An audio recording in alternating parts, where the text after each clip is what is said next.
had a very difficult stretch, but you continue to perform at a high level. How are you able to get to your game? Basketball when I'm on the court.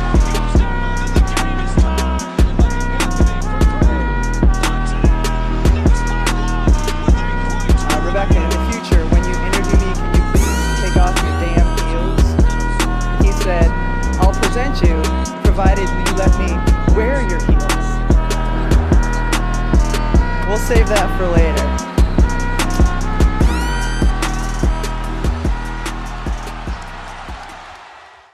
Bom dia, pessoal! Espero que vocês estejam ouvindo de manhã, né? Porque hoje, agora tem jogos todos os dias, a gente tá gravando às 6 da manhã, então espero que vocês estejam ouvindo de manhã, se não, boa tarde ou boa noite.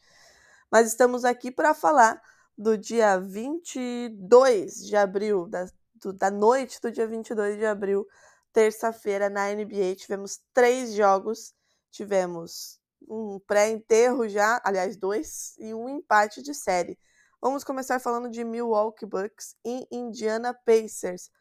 Agatha Máximo, me dei não posso falar trabalho, até pode ser trabalho de assistir esse jogo, porque tava meio complicada a situação.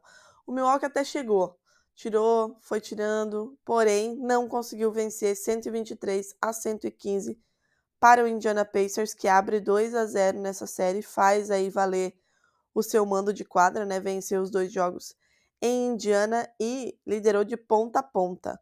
O máximo que aconteceu foi o Milwaukee chegar perto. Chegou perto, né? Tirou algumas desvantagens, mas não conseguiu liderar em momento algum esse jogo, que teve a maior run, foi inclusive do Bucks, de 13-0. Milwaukee Bucks venceu o desafio dentro do garrafão, 48-46 para Milwaukee. Os pontos de segunda chance também, 15-13 no contra-ataque, né? Pontos de fast break também, 9-4. Mas nas bolas de 3 teve um aproveitamento menor, 44,4 contra 40. Teve 15 turnovers contra 8 do Indiana Pacers e viu novamente o Indiana ter um jogo mais equilibrado do que o de Milwaukee. Ontem a gente teve o retorno, né, do Damian Lillard, que voltou fazendo 14 pontos, 7 assistências, 3 rebotes. Ele terminou aí com 2 bolas de 3, uma inclusive muito importante para tirar uma boa desvantagem ali, para dar uma esperança para Milwaukee, se não me falha a memória, no começo do terceiro quarto.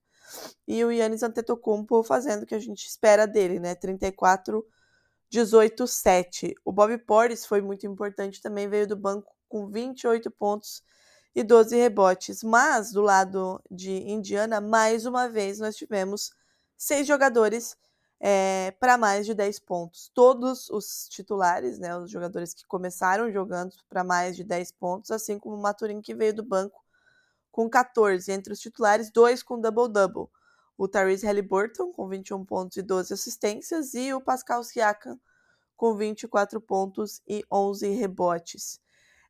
Agatha, de novo, né? Um jogo muito mais distribuído desse Indiana Pacers, né? Que a gente enxerga como um time, né? Um basquete um pouco mais coletivo, jogos mais distribuídos. O Nembhard foi muito importante também. Ele deu 6 assistências e algumas, de novo, muito importantes em momentos-chave em que o Milwaukee chegava perto. Teve uma jogada que ele bate para dentro e dá o passe para fora do garrafão, se eu não me engano, para o Siakam matar uma bola de 3, que foi um balde de água fria em um momento em que o Milwaukee estava vindo numa boa pegada. Então, assim, é um jogo muito mais coletivo desse time, em detrimento a um outro time que tem Giannis Antetokounmpo, Damian Lillard voltando e ontem o Bobby Portis muito bem.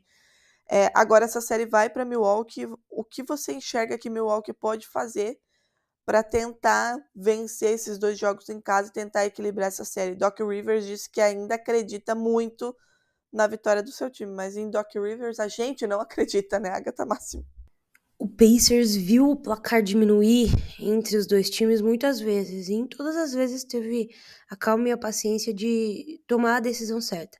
Foram 6 jogadores com mais de 14 pontos, todos os titulares entregando. O Angel Nembhard é um baita jogador, mas se você pegar dos titulares, todos acima de 42%, Pascal Siakam com 50% dos arremessos, entregando double-double. E o próprio Tyrese Haliburton, né? 12 assistências, 21 pontos. É um time que não tá precisando que ninguém faça uma grande noite para vencer um Bucks absolutamente baleado, né? Continuaram atacando demais o Brook Lopes, que não tá podendo ficar em quadra, 16 minutos apenas para ele, porque, enfim, ele é o foco, o alvo a todo momento que ele tá em quadra. Uma boa partida, inclusive, do Bobby Portis, mas eu acho que a chave para essa série continua a mesma, Trica. É o Damian Lillard voltar e atuar bem. Ontem foi apenas 30% de field goal, 25% nas bolas de 3, e inclusive um Kyle Kuzma melhor, né?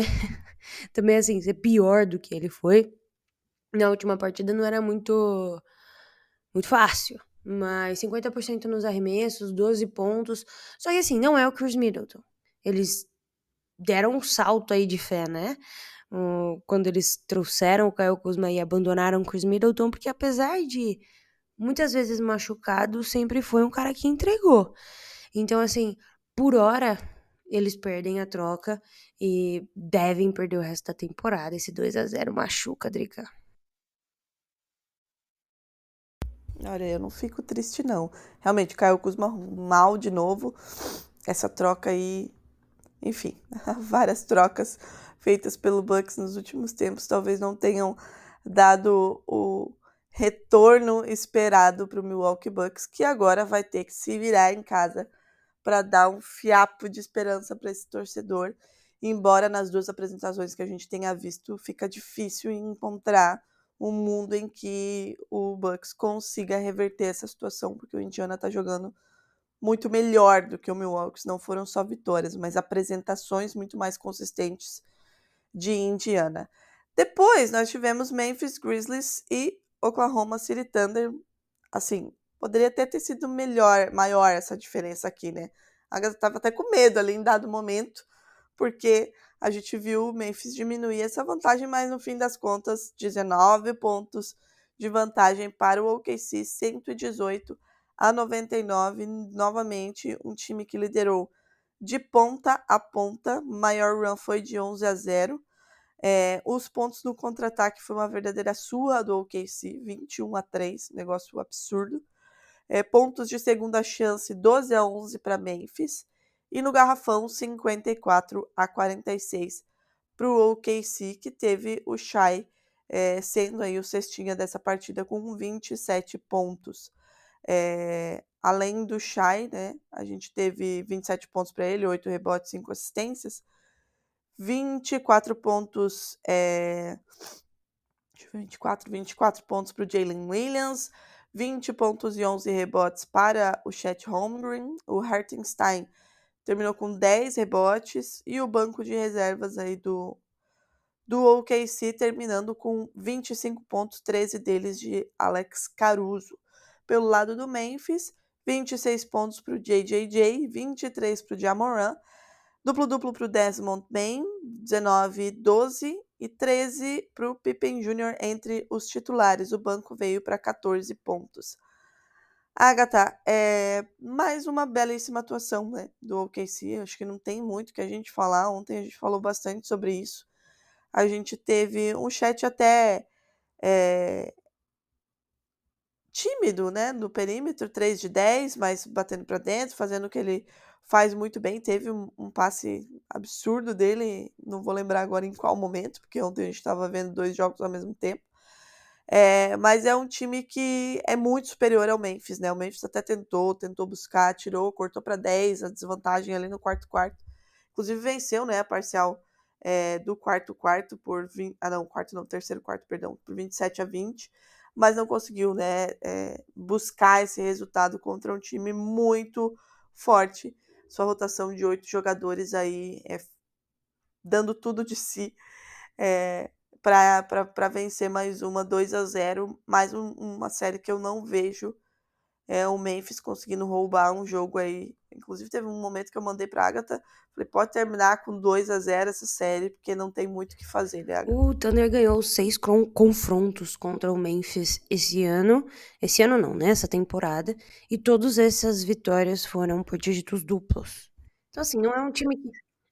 Acho que foi a 11ª Pois é. vitória seguida Pois é, não, né, se eu não me engano. não são times que competem entre si, né? Tem claramente um time que tem vantagem de matchup, de elenco e de cabeça também para fechar os jogos. Mas esse jogo, ele é um pouco mais real, né?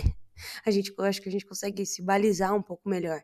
É um jogo em que o Memphis arremessa melhor de 3 pontos, 32%, contra um 33% do Oklahoma, que não é um dia tão inspirado. A gente arremessou 43%, eles arremessaram 42,9%.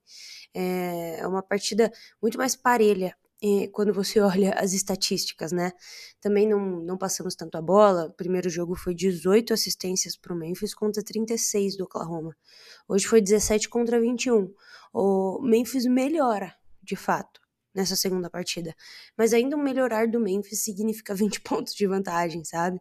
É muito difícil nessa série que eu veja pelo menos o Memphis tirando uma partida. Foram 21 contra 3 nos pontos de contra-ataque. Eu acho que, pra gente nem se estender demais, o ponto-chave de atenção nesse momento para o Oklahoma é que o Shai ainda não entrou, né?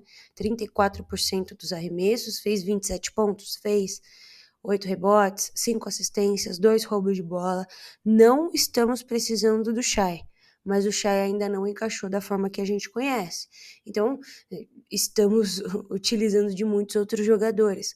Numa noite em que o Dort também não estava muito bem, a Isaiah Joe não pontuou demais, a gente teve uma partida bastante inspirada do Caruso, uma partida excelente do Chet, no que diz respeito especialmente à defesa, né? 5 blocks e 24 pontos do Jalen Williams, que tá sabendo o momento de agir, né? Momento de tomar as rédeas, especialmente quando o Shai não tá tão bem.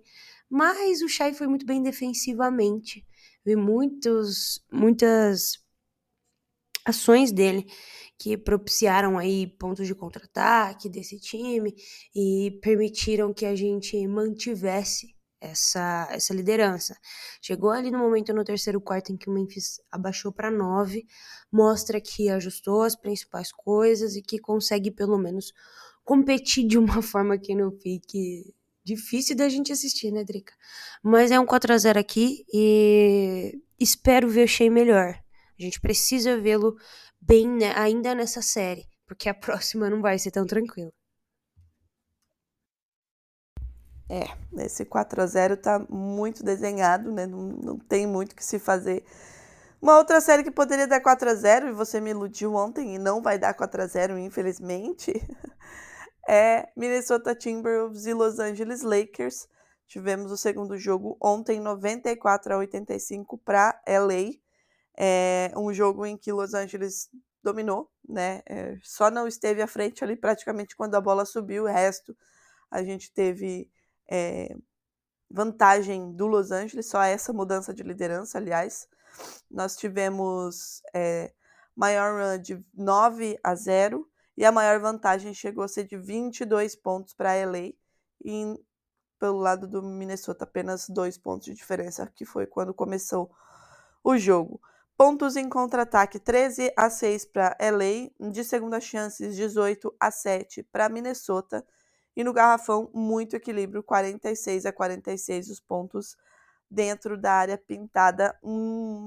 Masterclass aí de Luka Doncic, né? A todo momento todo mundo se perguntando como diabos Nico Harrison foi capaz de trocar esse ser humano, mas foi. Nós tivemos 31 pontos, muito, muito perto do triplo-duplo. 31 pontos, 12 rebotes e 9 assistências para ele, que teve 2 bolas de 3 pontos. Duplo-duplo para LeBron James também, 21 pontos, 11 rebotes, ficou com 7 assistências. Austin Reeves, 16 pontos, 5 rebotes e 5 assistências. Rui Hashimura, 11 pontos, 5 rebotes, o banco contribuindo com 13 pontos apenas. Minnesota, 27 pontos para Julius Randle, 25 para Anthony Edwards. E aí a gente teve McDaniels apenas 8, Rudy Gobert apenas 6 e o Mike Conley zerado. Pontos de banco. Tivemos 8, 7, 16, 18 pontos do banco de reservas de Minnesota. Ontem a gente falava sobre o quão esse time do Los Angeles precisaria fazer ajustes e o quão físico ele precisaria ser para jogar contra um time tão físico. Ontem a gente já viu uma coisa diferente, né, Agatha? Um time muito mais físico, indo para o embate muito mais, conseguindo vencer duelos mais físicos pela posse de bola e por espaços na quadra. E o resultado está aí. A gente tem uma série empatada em 1-1. Então, se ontem a gente via um panorama de muito mais ajustes, a gente conseguiu ver o J.J. Redick e esse time do Los Angeles afunilando esses ajustes e conseguindo vir com uma proposta de jogo que deixou o Memphis aí praticamente contra as cordas, e a gente tem esse 1-1 na série, Agatha Máxima. Você vê que o Lakers marcou 95 pontos no jogo 1 e perdeu daquela forma e 94 nesse jogo, né? Quando o Luka chega no Lakers, a gente comentou sobre isso. O Lakers se torna o melhor time de defesa do mês. Melhor defesa, acho que de fevereiro, se não me engano. Janeiro ou fevereiro. E aí, depois disso, o Lakers cai abruptamente em eficiência defensiva. E esse é um ponto-chave para essa série. O Wolves já é um time muito físico, defensivamente, e o Lakers precisava se igualar nesse sentido. E chegou para isso, chegou para defender. Segurou o Wolves a 85 pontos, o que é excelente em termos de playoffs, em termos de qualquer defesa na realidade. Então, assim, a chave tá muito em dar um passo a mais nessa parte defensiva. O Luka tava maravilhoso, né? Mais um dia de Luka Doncic, que, enfim, caçava o Rudy Gobert em todos os momentos que podia. Foi uma chacina de franceses ali. Nossa, teve alguns lances que foram um pouco humilhantes, Pois é, era inclusive, de para o Rudy Gobert. propósito, era intencional, era com um pouco de ódio, inclusive, né? Você não via muita parcimônia por parte do Luka quando ele via que era o Gobert. Até quando era o Jaden McDaniels, que é um excelente jogador, né? O Luka ficou a uma assistência de um triplo-duplo e enfim, ninguém tinha resposta para o que ele tinha para fazer, mas ele foi muito físico. O que o Luka bateu para dentro ontem e arremessou de perto da cesta, atacou o garrafão, foi brincadeira. E assim, nos lembra o Luka mais novinho, né? Que era um Luka mais físico e com uma uma intenção direta à cesta. Não só esse jogo de armação, de 3 pontos, que ele também faz muito bem, diga-se de passagem. Mas falando do ataque do Wolves, que foi o que não deu certo ontem, na verdade o primeiro jogo foi um pouco atípico, né? Quando você olha para a parte de 3 pontos do Wolves, primeiro jogo, você tem 50% de aproveitamento. Eu sinto que dessa vez as coisas estavam um pouco mais realísticas, apesar de uma noite ruim, né? Foram 5... Pois é, Caiu só 5 de 30%, só 25 ficou com em uma partida que, por exemplo, o Jaden McDaniels, que na estreia fez 25 pontos, só errou 2 arremessos, ficou 3 de 3 da bola de 3, ontem jogou um pouco mais como Jaden McDaniels, que é um especialista defensivo e que tem 10 pontos de média na carreira, né? Essa temporada tem 12. Ontem terminou com 8 pontos, 0 de 3 de 3 pontos. O Naz Reid também não arremessou muito bem para 3. E os jogadores que são de apoio também não fizeram demais. Anthony Edwards terminou com 25.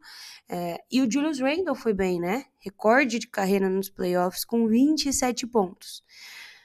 Algo que continua incomodando o Lakers é a falta de qualidade do garrafão nos pivôs, especialmente. Ontem, o Jackson Hayes, ele cometeu 5 faltas em 9 minutos e praticamente não entrou depois, né?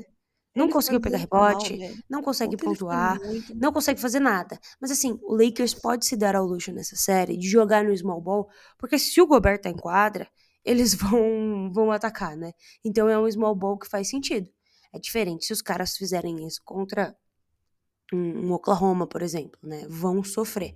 Então, assim, baita ajuste, demos esse ultimato para J.J. Redick, né? Como resolver, e o Lakers resolveu. Espero que essa defesa continue assim, com essa intensidade, né? Tava todo mundo bastante cansado, É um time que não consegue rotacionar demais, mas tem no Reeves, no Luka e no LeBron 3 criadores de jogadas que se aplicarem bastante na defesa, resolvem do outro lado. 1-1, tudo empatado. Eles vão precisar tirar um jogo em Minnesota, mas deixa o torcedor muito mais calmo, né? Deixa eles, acredito, mais calmos também para o restante dessa série, que vai ser longa. Mas eles já entenderam que é na defesa que eles vão conseguir aumentar essa vantagem. O Jackson Hayes, inclusive, terminou aí com 2 pontos, né? Um mísero rebote. Para um cara que precisa estar no garrafão, para um center é realmente um pouco assustador. Mas como tu disse, é uma série longa, né? Ontem a gente brincou de 4-0, brincou porque o primeiro jogo nos permitiu isso, mas antes de começar até comentei com um colega meu que para mim era uma série de 7 jogos, porque a gente via de fato, né, boas qualidades aí dos dois lados e essa coisa dos ajustes, é o que a gente sempre diz, playoffs é ajustes, tinha muita coisa para ajustar, agora não tem tanto assim. Do outro lado, Minnesota vai ter que fazer esses ajustes para vencer dentro de casa, por isso que playoffs é tão mágico, né, e tão bacana e tão imprevisível, as coisas podem mudar realmente de um jogo para outro. O fato é que ontem nós tivemos Pacers abrindo 2-0, OKC abrindo 2-0 e agora 1-1, Timberwolves e Lakers. Hoje, Agatha, passar rapidinho aqui a agenda, nós temos às 8 horas da noite Magic e Celtics, ainda, né, em Boston. 8h30 Miami Heat e Cavs em Cleveland e 10h30 da noite Warriors e Rockets em Houston, para ver se Houston, Miami e Orlando conseguem empatar essas séries, mas isso a gente vai falar amanhã sobre o que aconteceu hoje. É isso, né, Agatha? Promessa é dívida, 6 horas da manhã e entregamos com 30 minutos, tá, Agatha? Ainda não chegamos no nossa meta com 3 joguinhos é 20 minutos, a gente nunca A gente consegue, sempre mas enfim, tenta, que é o que importa no passamos fim 10. das contas. Exatamente. Tentando a gente tá. Quem sabe quando tiver 2 jogos por dia a gente consegue, né? Mas por enquanto, 30 minutinhos entregues para vocês. E amanhã a gente volta para falar desses dois jogos do leste e de um jogo do oeste. É isso. Um beijo e até amanhã.